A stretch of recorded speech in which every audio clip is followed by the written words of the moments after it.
contrat sexuel, donc c'est à la fois le titre d'un ouvrage et une notion, ou un concept philosophique ou politique, enfin de philosophie politique, qui a été mis en avant par Carol Pateman, une autrice anglaise, enseignante aux États-Unis, en 1988. Comme souvent pour ce genre de questions, le livre n'a été traduit qu'en 2002 en France. Bon, il a eu un certain retentissement, mais on ne peut pas dire qu'il ait particulièrement marqué les esprits, bien qu'il soit très important. Alors pourquoi est-il très important ? Parce que, outre la question masculin-féminin, il pose la question et il dénonce, cet ouvrage, la montée en puissance du contrat dans les relations interindividuelles depuis quelques décennies. En gros, le contrat remplace le statut, ou pourquoi aurait-on besoin de loi si on est capable de passer des accords entre individus ? Donc souvent, ce qu'on appelle le courant contractualiste, je ne sais pas s'il y a des gens qui se disent contractualistes, mais en tout cas c'est un courant, dont la pointe la plus extrême est le libertarianisme américain, qui aujourd'hui a quelques succès politiques totalement inattendus il y a encore 30 ans, est un courant qui consiste à dire que le sens de l'histoire, c'est l'émancipation de l'individu par la suppression de toute forme de statut, alors justement, homme-femme par exemple, donc il pourrait y avoir quelque chose de très libérateur, et par sa capacité à passer des contrats avec qui il veut, quand il veut, et sans limite particulière. Alors dit comme ça, on peut dire, oui, c'est la liberté moderne, et cette liberté moderne serait, la marque aussi d'une abolition du genre, puisque finalement, un individu, qu'il soit masculin ou féminin, peut passer un contrat. Alors ça peut être un contrat de travail, puisque le présupposé du contractualisme, c'est que l'individu est propriétaire de ses talents, de sa force de travail, de son corps. Et comme le droit le dit, un propriétaire, c'est c'est un individu qui a le droit d'user et d'abuser. On peut détruire ce dont on est propriétaire, qui a le droit d'en retirer les fruits. Donc vous voyez comment le contrat de travail, par exemple, peut apparaître comme relevant de cette logique qui fait qu'on est sorti du servage, qu'on est sorti de la domesticité, et qu'un individu libre, Marx a largement dénoncé cette imposture, mais pourrait contracter avec un employeur. Et donc il y a cette idée que nous sortirions de sociétés à statut pour passer à des sociétés à contrat. Et donc l'intérêt de Carol Pateman, c'est de nous montrer, on pourrait dire, ce qui ne va pas dans le contrat. Ce qui ne va pas dans le contrat, c'est tout d'abord qu'il présuppose qu'un individu, vous et moi, sommes propriétaires de notre corps, de notre talent, de notre personne. Ça nous est propre, donc philosophiquement, ontologiquement, nous sommes propriétaires, mais cela signifie-t-il que nous avons le droit de l'échanger sur un marché sans contrainte ? C'est cette question c'est la question qu'elle pose. Et donc, son idée, c'est que on pense que le fait de passer du statut au contrat nous a fait quitter l'ordre patriarcal. Et les théories du contrat, en philosophie politique, John Locke, Thomas Hobbes, Jean-Jacques Rousseau, ont effectivement, définitivement mis à bas le patriarcat classique sur lequel je dirai un mot tout à l'heure. Et elle, sa thèse, Carol Pateman, c'est que le patriarcat, que je vais appeler classique, a certes été totalement renversé, mais il a laissé place à ce qu'on pourrait appeler un néo-patriarcat. C'est-à-dire que le patriarcat n'a pas disparu, il a pris une forme plus subtile qu'on trouve en faisant l'analyse du contrat sexuel. Sauf que si vous lisez alors là, elle s'appuie sur les philosophes classiques de la tradition de la pensée politique, sauf que vous n'aurez jamais sous la plume de Thomas Hobbes ou de John Locke ou de Jean-Jacques Rousseau le terme de contrat sexuel. Vous voyez, il y a le contrat social, il y a le pacte, un accord, convention, vous pouvez les appeler comme vous voulez, mais le genre n'est jamais mentionné dans ce contrat. Donc ce qu'elle fait, alors les spécialistes pourront toujours trouver qu'elle force un peu la lecture, c'est de montrer que derrière le contrat que ces penseurs mettent en avant pour rompre avec les formes traditionnelles de domination et de hiérarchie, entre autres le patriarcat, il y a comme une espèce d'ombre ou d'autre, vous voyez, ce serait l'autre contrat, ou presque l'autre du contrat social, vous voyez, ce serait le contrat sexuel. Alors, prenons quelques grandes références, John Locke, Jean-Jacques Rousseau, Également pour la culture occidentale, Freud, on va le voir, est un petit peu à côté parce qu'il a une forme de radicalité qui fait qu'il est plus difficile à faire entrer dans la critique, Thomas Hobbes. Alors, on voit bien que chez John Locke, il est dit clairement que l'individu est propriétaire de sa personne, de son talent, de son corps. Alors c'est compliqué, elle dit qu'il est propriétaire de son corps chez Locke, mais on est propriétaire que de ce qu'on fait, et c'est Dieu qui a fait le corps, donc on n'est pas véritablement propriétaire de son corps, mais on est propriétaire de l'usage de notre corps. Donc on peut par contrat échanger certains services en contrepartie d'un salaire ou d'une protection. Et donc, quand bien même on se soumet à un employeur, finalement, cette soumission est librement consentie. Et c'est ça une des impostures importantes du contrat, c'est que finalement, on présente comme une victoire de la liberté ce qui est en fait un consentement à la soumission.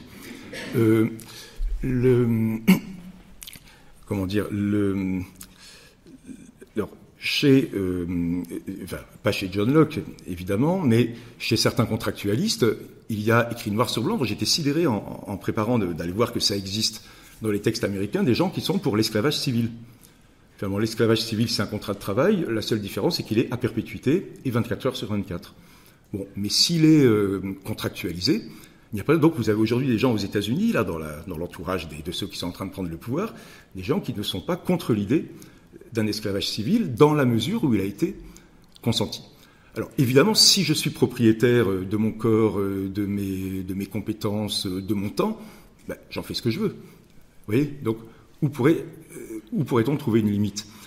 On va voir que, en arrière-plan par rapport à la question du genre, la prostitution se pose. Finalement, la prostitution, c'est presque le point le plus crucial de cette question, puisque la libre disposition de son corps par la personne prostituée la met en situation de pouvoir librement contracter des accords avec des clients.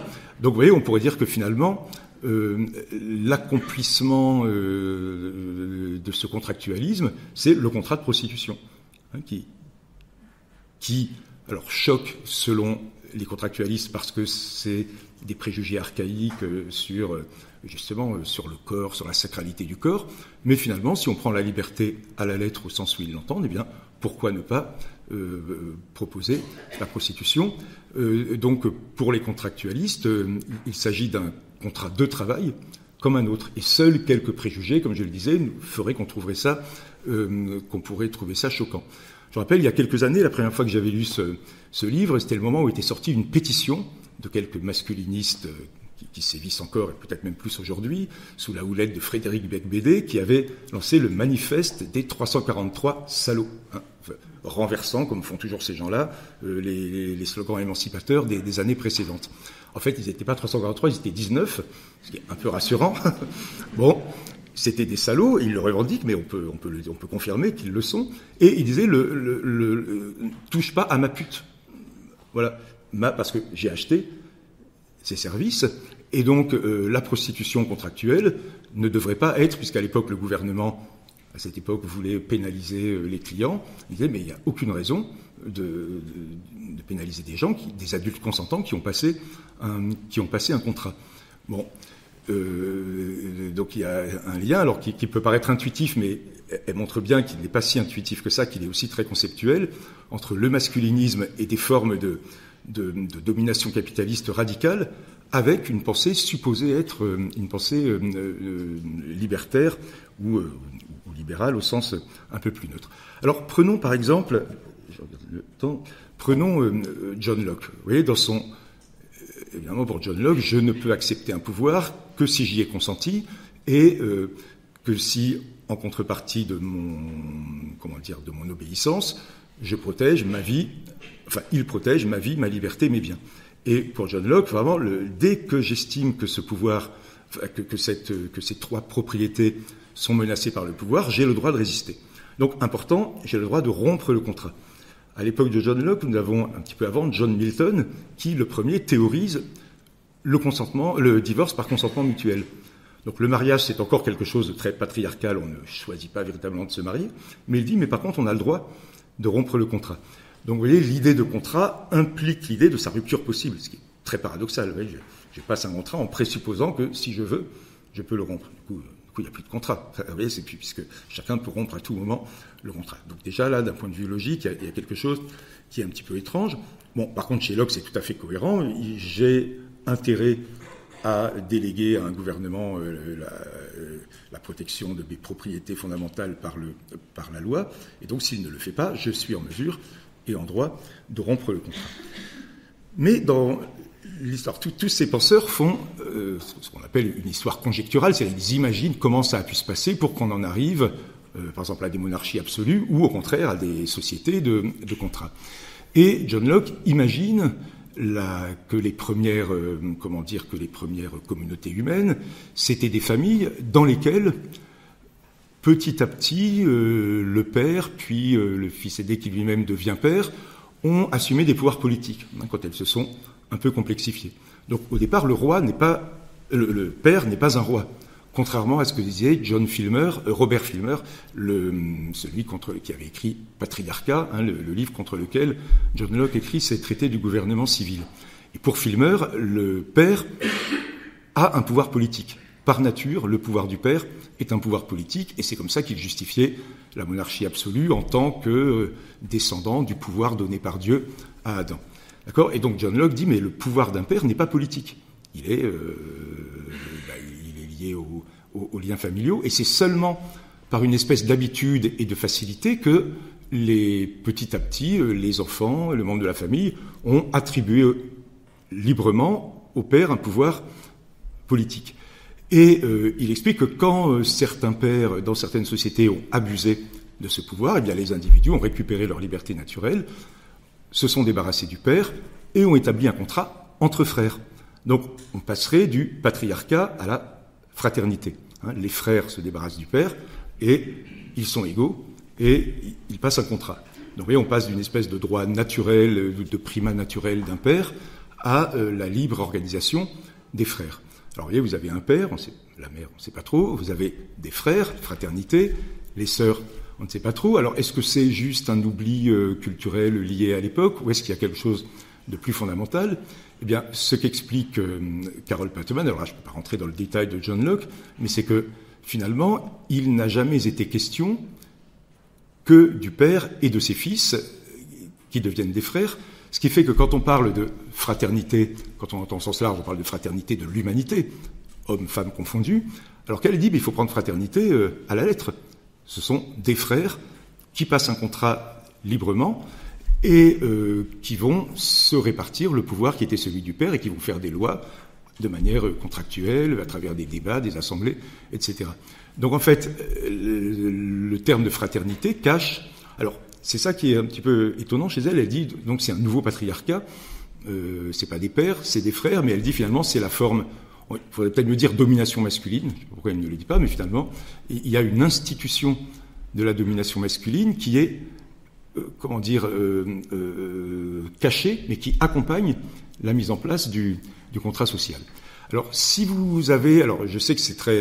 quand on connaît bien Locke, on dit que c'est un peu rapide, mais en relisant bien, on se rend compte que finalement, ce qu'elle dit a quand même une forme de pertinence, puisque finalement, il écrit quand même noir sur blanc, Locke, que certes, il a été dit que tu honoreras ton père et ta mère, donc les parents sont à égalité, mais quelle était la relation entre les premiers parents, c'est-à-dire Adam et Ève ?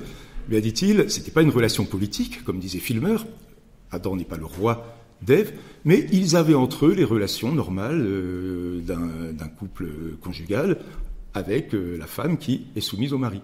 Oui, donc il y a une espèce de présupposé selon lequel les frères vont se partager le pouvoir, vont avoir des foyers, et donc il va y avoir le droit civil, le droit politique, et puis le droit privé. Donc les femmes n'ont pas accès au contrat, elles ne sont pas des individus à part entière, et ça Locke a des énoncés qui sont assez étonnants là-dessus, vous voyez, donc c'est cette capacité à contracter, et elles sont dans leur rôle de la vie privée. Alors prenons Jean-Jacques Rousseau. Alors Jean-Jacques Rousseau, quand il parle des femmes, il est parfois un petit peu déconcertant ou étonnant. Vous voyez, par exemple, il dit si si les femmes pouvaient exprimer leurs désirs sans retenue, il en résulterait bientôt la ruine des deux sexes et le genre humain périrait par les moyens établis pour le conserver, c'est-à-dire par la sexualité. Les hommes tyrannisés par elle, on croirait entendre un masculiniste d'aujourd'hui, les hommes tyrannisés par elle seraient enfin leurs victimes et se verraient tous traînés à la mort sans qu'ils puissent jamais s'en défendre. C'est dans l'Émile. C'est écrit noir sur blanc. Bon. Il parle de primauté que la nature a donnée au mari. Il est dans l'ordre de la nature que la femme obéisse à l'homme. Et donc les désirs de la femme sont menaçants, sont dangereux. Et lorsqu'il écrit le discours sur l'origine de l'inégalité, au début, en effet, dans l'état de nature, il n'y a pas de distinction de genre. Mais dès que la première révolution qui fait sortir du premier état de nature pour nous amener par étapes successives aux sociétés contemporaines, dès que la première révolution arrive, il nous dit que la femme est dans les cabanes avec les enfants et que l'homme part chasser et va devenir politique. Donc il y a une espèce d'acte un peu caché, première étape de l'humanité où la femme se retrouve dans une cabane, et puis après c'est les hommes qui continuent l'histoire, mais vous voyez, il y a une ambiguïté, les hommes avec un grand H ou les hommes au sens masculin, donc les hommes font l'histoire, vous voyez, et les femmes font des histoires. Voilà, elles en et donc, par exemple, dans l'Émile, il dit bien, par exemple, que Émile doit attendre pour se marier avec Sophie, son équivalente féminine dont il parle beaucoup moins, et qu'il doit d'abord apprendre à être citoyen avant d'apprendre à être mari. Parce que s'il commence par être mari, il ne sera jamais un bon citoyen. Donc, devenez citoyen, devenez propriétaire de vous-même, devenez des individus capables de contracter, et vous pourrez ensuite vous marier. Et, dit-il, que doit faire la femme à la maison ? Elle doit étudier son mari de telle sorte qu'elle puisse faire que ça se passe bien à la maison. Donc, elle doit faire l'étude. C'est pour ça que les femmes sont fortes en psychologie, parce qu'elles sont obligées, pour que ça se passe bien, d'étudier la psychologie, le caractère de leur mari. Bon. Par ailleurs, il nous dit que, justement, comme la femme est sujette à des emportements libidineux très, très, très déstabilisants, il faut donc qu'elle soit modeste. Bon. Et donc, quand une relation sexuelle se prépare, il faut qu'elle dise non. Mais, bien entendu, ça veut dire oui. Donc, une femme qui dit oui est une femme qui est trop femme. Et donc, quand elle dit oui, ça veut dire oui, et quand elle dit non, ça veut dire oui. Donc, vous voyez comment l'idée même de consentement est complètement neutralisée, puisque si elle dit non, ça veut dire oui, elle fait la coquette, en gros, et si elle dit oui, elle dit oui, mais enfin, en même temps, c'est un peu embêtant, parce qu'une femme qui a un désir égal à celui de l'homme, ça objective l'homme, donc, en gros, voilà, il faut que les femmes disent non et qu'on les force un petit peu. Vous voyez, bon, on est à l'époque des liaisons dangereuses, on est à l'époque, bon. Oui, mais ce que dit Carole Pateman, c'est que ça n'est pas qu'une affaire d'époque qui serait une espèce de résidu dans des textes qui, par ailleurs, sont complètement émancipateurs. Elle dit que c'est structurel, c'est-à-dire que les hommes font le contrat et ils gèrent les femmes à la maison. Alors, Freud, c'est pas un penseur politique, mais il a quand même pensé les origines de la société civile et de la politique. Alors, Totem et Tabou, Moïse et le monothéisme sont des textes qui scientifiquement n'ont jamais été pris très au sérieux, mais qui sont très intéressants parce qu'ils constituent une espèce d'autocompréhension par la société occidentale de ce que sont les rapports hommes-femmes. Et comme vous le savez peut-être, il y a la horde primitive, dans laquelle le père exerçait un pouvoir tout-puissant et dont les fils se seraient débarrassés du père en le tuant, en le mangeant et en passant ensuite un pacte. Vous voyez, donc on mange le père, toutes les religions, ce rapport cannibale au Dieu ou à la puissance qu'on sacrifie. Et à partir de là, les frères se seraient mis d'accord sur l'égalité, la prohibition de l'inceste, on n'accède pas aux femmes de groupe, et l'égalité d'accès au corps des femmes. Il écrit noir sur blanc. Donc, les frères se sont mis d'accord pour dire il nous faut des femmes, bon, mais on ne va pas prendre notre sœur ou notre mère, donc on va aller hors du clan, et le clan, alors c'est comme ça que se crée par la parenté, ce que Lévi-Strauss reprendra en parlant d'exogamie. Vous voyez, ça permet la circulation des femmes comme la circulation de signes ou de marchandises qui permettent la cohésion de la société civile. Vous voyez, sur un pacte accompli par les frères. Et donc il y aurait ce premier acte horrible qui serait l'acte du parricide. Mais, comme dit Patterman, et Freud lui-même donne des indices pour le faire, s'il y a eu un père, il y a bien eu une mère. Et s'il y a eu une mère, il y a bien eu un coït, un accouplement. Et comment s'est passé cet accouplement? Alors, comme Freud pose que ça s'est réellement passé, il n'en parle pas dans Totem et Tabou, mais pas parce qu'il est, et dans Moïse et le monothéisme, mais pas parce qu'il est prude ou parce que voilà, ce serait contre les convenances, parce que le parricide, c'est pas beaucoup plus joli à exhiber que le viol. Donc, c'est pas parce qu'il est gêné d'en parler. Ça veut dire qu'en fait, d'une certaine manière, il le cache. Et là, elle va chercher dans L'homme au loup, une des analyses célèbres qu'il a accomplies, le souvenir du monsieur qui, lorsqu'il était petit garçon, avait vu ses parents avoir un accouplement, et ce serait l'origine du traumatisme de ce garçon, parce que, comme dit Freud, pour un enfant, un accouplement normal apparaît comme une violence sadique. C'est ce qu'il dit. Donc un coït normal, je ne sais pas ce qu'il appelle un coït normal, dans le regard d'un petit enfant de 5 ans, est un viol. Mais en fait, c'est pas un viol. Donc, vous voyez, les viols ne sont pas des viols, puisque un enfant donc ressort un traumatisme dans lequel il y a eu un viol, et c'est ça qui explique pourquoi il a telle ou telle névrose. Mais en fait, nous dit Freud, c'était pas un viol. Alors, s'il dit que ça ressemble, il ne faut pas être malhonnête avec Freud, il n'est pas pour le viol, Freud. Oui, il dit bien qu'il y a des relations consenties et non consenties, mais qu'un enfant considérera toujours qu'il y a une violence dans l'acte sexuel. Et en plus, ce que dit Freud, c'est que cette fameuse scène primitive, eh bien, c'est l'autre partie du contrat des frères. C'est-à-dire qu'en fait, Freud nous dit à propos de l'homme au loup, l'enfant n'a jamais été témoin de l'accouplement de ses parents. C'est un fantasme. Et en fait, il revit le fantasme originel de l'humanité, qui se transmet de manière phylogénétique, c'est-à-dire presque biologiquement, comme le péché originel dans la religion. L'enfant, tout enfant, chacun d'entre nous, a la mémoire presque physiologique, de quoi ? Du viol de la mère des frères par le premier patriarche. Vous voyez ? Donc, à côté du contrat des frères, à côté du pacte des frères, il y a le viol de la mère, et les frères n'en parlent pas parce que finalement, ils se mettent d'accord entre eux pour pouvoir perpétuer cela. Donc, le parricide devient, c'est l'interdit absolu. Vous voyez, il y a une culpabilité qui fait qu'on ne tue plus le père, ou on le tue fantasmatiquement dans le complexe d'Oedipe. Donc, vous voyez, il y a peu d'enfants qui tuent leur père. Bon, par contre, il y a beaucoup de conjoints qui violent leur femme. Et donc, c'est pas du tout sur le même plan.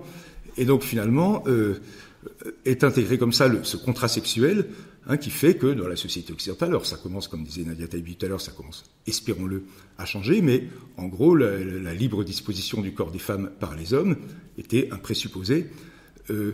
Voilà, donc vous voyez qu'il n'était pas qu'un reste archaïque de temps anciens, mais qui est la structure même du contrat. Jusqu'à 19h15. Alors, on a... donc, vous voyez, là, j'ai rapidement montré comment elle essaye de montrer cet envers du contrat émancipateur, du contrat moderne.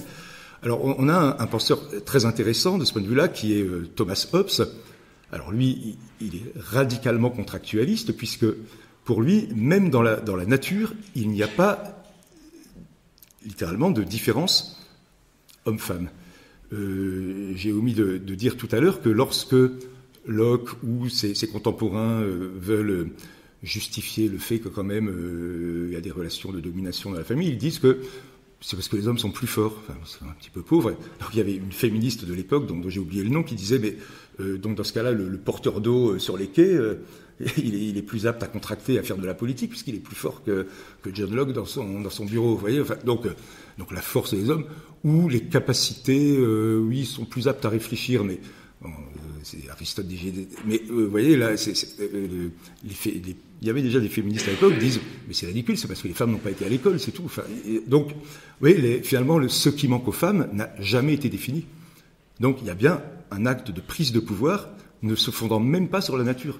C'est-à-dire, même si on supposait qu'on pourrait fonder naturellement l'inégalité homme-femme, ce serait faux. Et c'est ça qui est très fort chez Hobbes. Hobbes nous dit de manière très, très radicale qu'à l'état de nature, les hommes et les femmes sont égaux parce que le plus faible peut tuer le plus fort. Autrement dit, il n'y a pas de faible, il n'y a pas de fort. Bon. Son contractualisme est aussi très déstabilisant parce qu'il dit que je propose librement à quelqu'un un contrat ou que ce quelqu'un m'impose ce contrat sous menace de mort, ce sera quand même un contrat. Donc, conquête ou contrat, les individus sont toujours consentants. Ou alors ils meurent. Mais, vous voyez, donc, un esclave a consenti. Alors, si un homme domine une femme, bah oui, mais bon, il y a des femmes plus fortes que les hommes. Donc, vous voyez, à l'état de nature, il n'y a pas du tout cette idée qu'il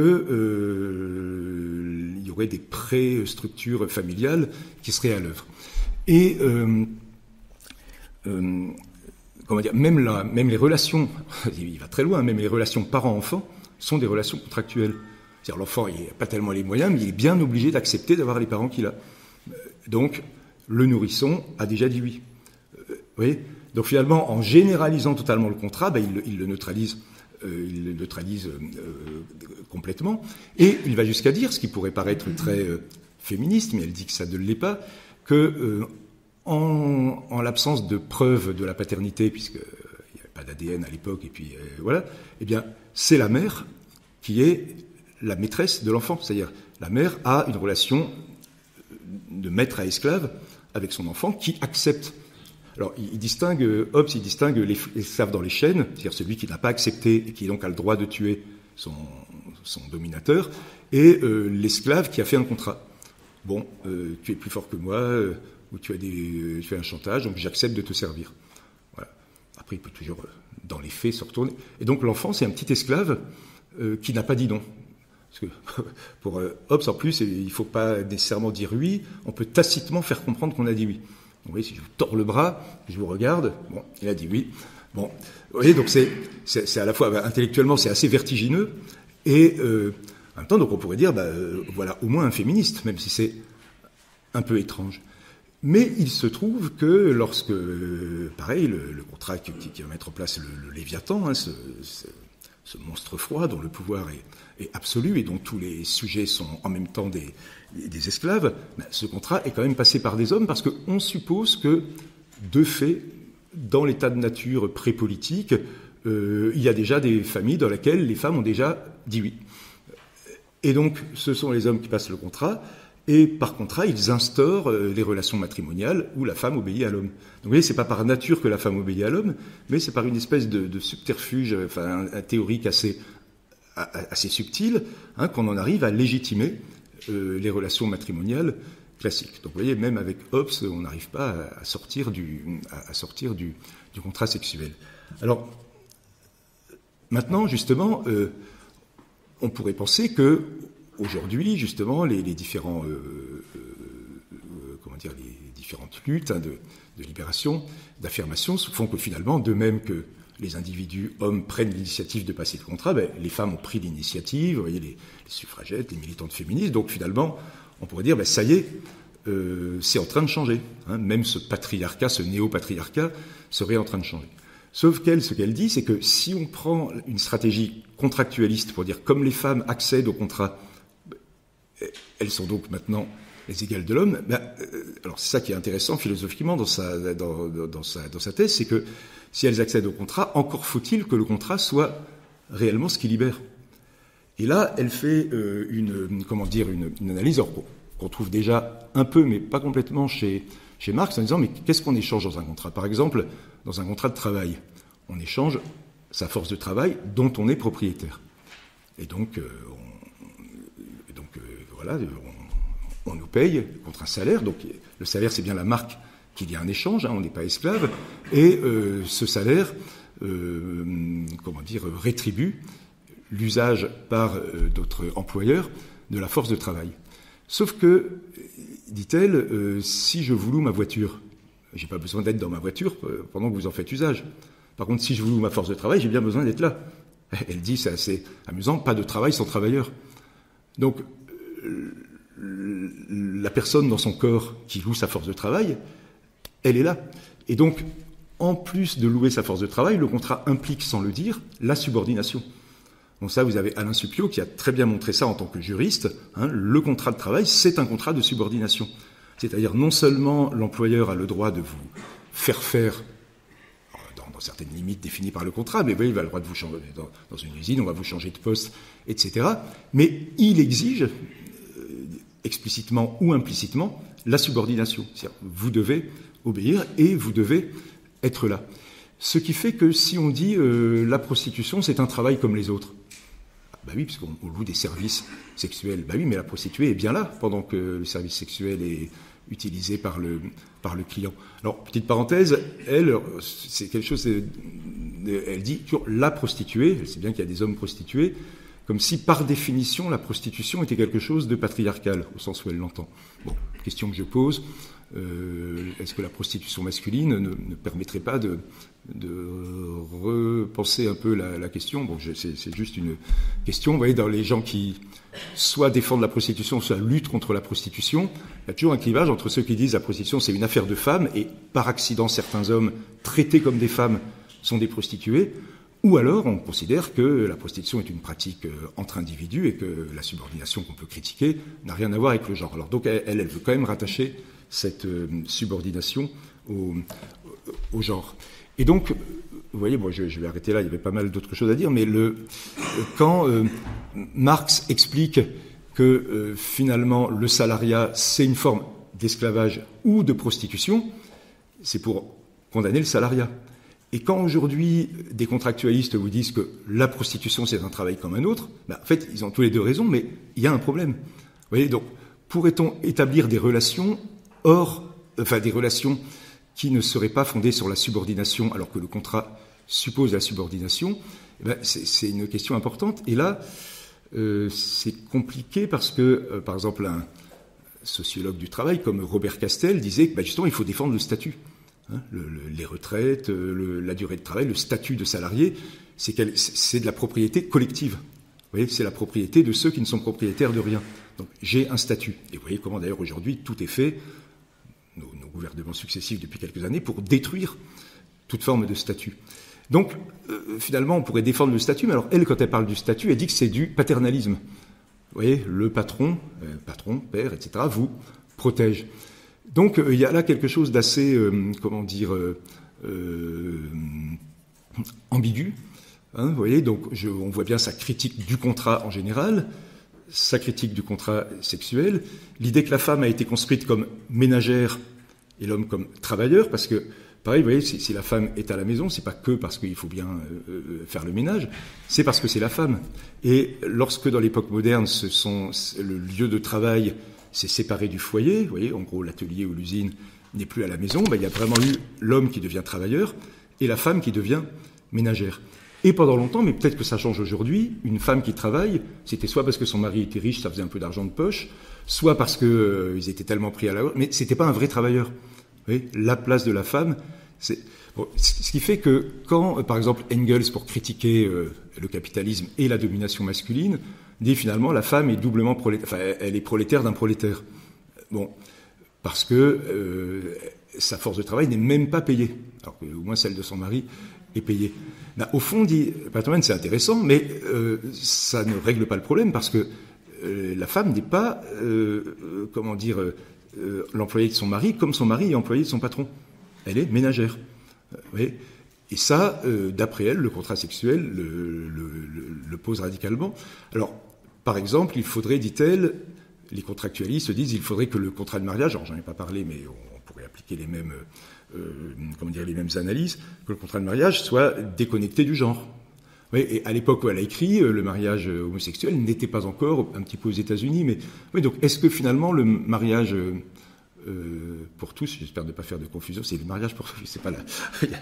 Vous voyez, peut-être que finalement la relation de domination masculine n'existe plus, sauf à dire que dans le couple homosexuel, il y aurait une reproduction du patriarcat.